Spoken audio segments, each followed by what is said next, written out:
ஜெய் ஸ்ரீராம். இப்போ இந்த பிளாக்ல ஹனுமான் சாலிசாவோட 25வது மற்றும் 26வது தோஹாக்களை சேவித்து அர்த்தத்தை விரிவாக காண இருக்கின்றோம். ஜெய் ஸ்ரீராம். ஜெய் ஸ்ரீராம்.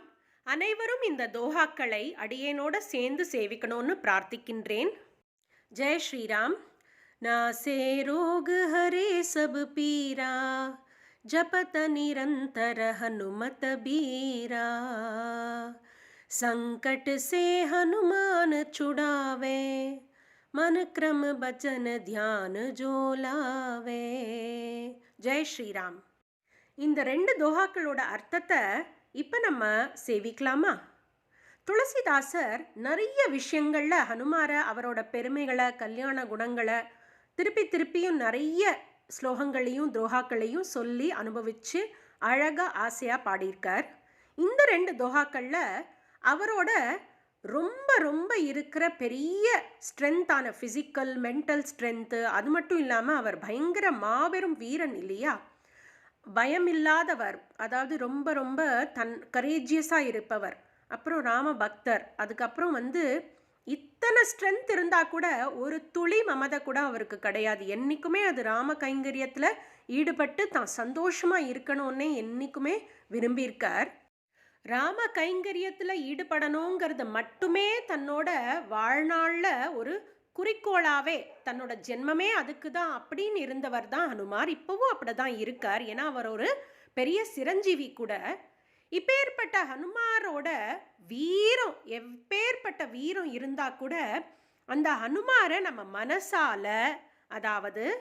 மனசாலையும் வாக்காலையும் செயலாலையும் ராமர் கைங்கரியத்தில் ஈடுபடுற பக்தனாக நம்ம இருக்கும்போது அந்த ஹனுமார் முதல்ல அந்த பக்தனை காப்பாத்துறதுல எந்த ஒரு துளி சந்தேகமும் இல்லை அப்படிங்கிறத தான் இவர் சொல்கிறார். நாசே ரோகு ஹரே சபு பீரா அப்படின்னா என்ன அர்த்தம்? அதாவது ரோகுனா நோய்கள், உடலால் வரக்கூடிய பல வகைப்பட்ட நோய்கள், மனநோய்கள், அப்புறம் அதனால் வர துன்பங்கள், இதுலேருந்து நம்மளை விடுவிக்கிற ஒரே சக்தி ஹனுமார்கிட்ட தான் இருக்குது. எப்படின்னா, நாசே ரோகு ஹரே சபு பீரா ஜபத்த நிரந்தர ஹனுமத பீரா அப்படின்னா அவரோட நாமத்தை நம்ம சொல்லிண்டு கண்டிப்பாக நம்ம கடமைகளை பண்ணிண்டு நம்ம தார்மீகமான எண்ணங்களை வச்சுட்டு இருக்கணும். ஏன்னா அவர் உடம்பாலையும் உள்ளத்தாலையும் பயங்கர வலிமை பெற்றவராக இருந்தால் கூட, பெரிய வீரனாக இருந்தால் கூட அவருக்கு என்றைக்குமே அந்த அகங்காரம் அவரை ரூலே பண்ணலை. என்றைக்குமே தான் தாசன், ராமதாசன், ராம பக்தன், ராமனோட கைங்கரியத்தில் ஈடுபட்டுருக்க அடியேன் அப்படின்னு தான் அவரை இன்ட்ரடியூஸ் பண்ணுவார் எப்போவுமே.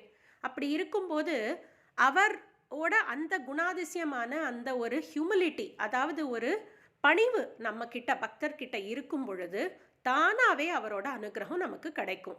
ஏன்னா வாக்காலையும் மனசாலையும் செயலாலையும் ராம பக்தனாக நம்ம இருக்கும் பொழுது அனுமார் கண்டிப்பாக நமக்கு அனுகிரகம் பண்ணுவார் அப்படிங்கிறது திண்ணம். சங்கட் சே ஹனுமான சுடாவே மனுக்கிரம வச்சனு தியான ஜோ லாவே அப்படின்னா என்ன அர்த்தம்னா, மனசால வாக்கால செயலால நம்ம எப்போ ஒன்றுபட்டு ஒரே விஷயமா, அதாவது ராம கைங்கரியத்தில் ஈடுபட்டு நம்ம கடமைகளையும் அவசியம் கண்டிப்பாக பண்ணணும், ரோலை கண்டிப்பாக பண்ணணும். அப்படி பண்ணும் பொழுது ஹனுமார் ஓடி நம்மளை சங்கடத்திலேருந்து போக்கிடுவார்.